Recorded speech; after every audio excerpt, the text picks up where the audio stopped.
اس tutorial کے اندر میں آپ کو ایکسل کے اندر یوز ہونے والے کچھ فارمیٹنگ ٹولز کے بارے میں بتاؤں گا. اگر آپ ایکسل کے تمام fonts, size, colours, text, alignment وغیرہ کو چینج کرنا چاہتے ہیں تو یہاں پر دیے ہوئے فونٹ ٹولز اور الائنمنٹ ٹول کو یوز کرتے ہیں، اور اس کو میں اسٹیپ بائی اسٹیپ آپ کے ساتھ شیئر کرتا ہوں. مثال کے طور پر اگر میں تمام ٹیکسٹ کی فونٹ رائٹنگ کو چینج کرنا چاہتا ہوں تو آپ سب سے پہلے فونٹس کو رینج میں لیں گے، یعنی ٹیکسٹ کو رینج میں لیں گے، اور اس کے بعد اویلیبل فونٹس میں جا کر جو بھی فونٹ آپ کو ٹھیک لگتا ہے اس پہ جسٹ آپ کلک کریں گے، وہ فونٹ آپ کے ٹیکسٹ کے اوپر اپلائی ہو جائے گا. اگر آپ اپنے ٹیکسٹ کی سائز کو بڑھانا چاہتے ہیں تو آپ یہاں سے اس کی سائز کو اپنی مرضی سے کم اور زیادہ دونوں کام یہاں پہ کر سکتے ہیں. Step by step font size کو انکریز کرنے کے لیے آپ کے پاس آپشن اویلیبل ہے، اور اگر آپ فونٹ سائز ڈیکریز کرنا چاہتے ہیں تو آپ اپنے ٹیکسٹ کی فونٹ سائز ڈیکریز کر سکتے ہیں.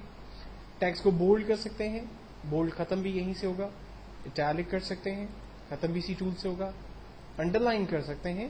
ختم بھی یہیں سے ہوگا. اور ساتھ ہی ساتھ آپ اپنے ٹیکسٹ کو ڈبل انڈر لائن بھی دے سکتے ہیں، اور ختم بھی آپ یہیں سے کریں گے. اپنی اس فارمیٹ شیٹ کے اوپر میں نے ایک ٹیبل ڈیزائن کیا ہوا ہے. اگر مجھے یہ ٹیبل نہیں چاہیے تو میں اس بارڈرز میں جا کر بارڈرز میں نو بارڈر پہ کلک کروں گا. جو ٹیبل پہ بارڈر اپلائی ہو رہی تھی میں نے اسے ختم کر دیا. اور اگر بارڈر مجھے دوبارہ چاہیے، یا فار ایگزامپل نئے سرے سے میں بارڈر کریٹ کرنا چاہتا ہوں، تو اسی بارڈر میں جا کر میں یہاں سے آل کر دوں گا، تمام ٹیکسٹ کے اوپر بارڈر اپلائی ہو جائے گی.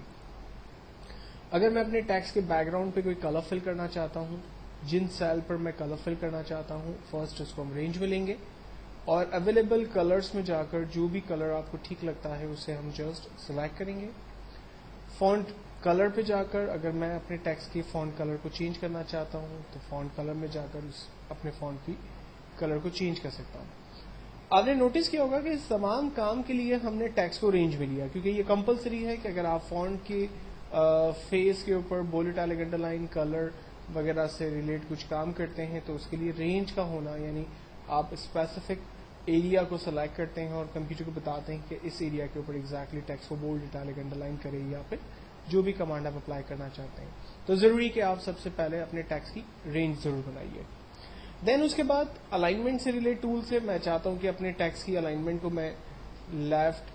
سینٹر یا رائٹ الائن کر دوں، تو یہاں پر ان 3 ڈفرنٹ ٹولز کی ہم مدد لے سکتے ہیں. پلس اگر میں کسی را کی سائز کو بڑا کر دیتا ہوں اور میں یہ چاہتا ہوں کہ جو ہیڈنگ اس وقت سیل کا سینٹرلائز ہے یہ باٹم پہ آ جائے، ٹاپ پر چلی جائے، تو ہم اس کو یہاں سے اپنی مرضی سے الائنمنٹ سیٹ کر سکتے ہیں.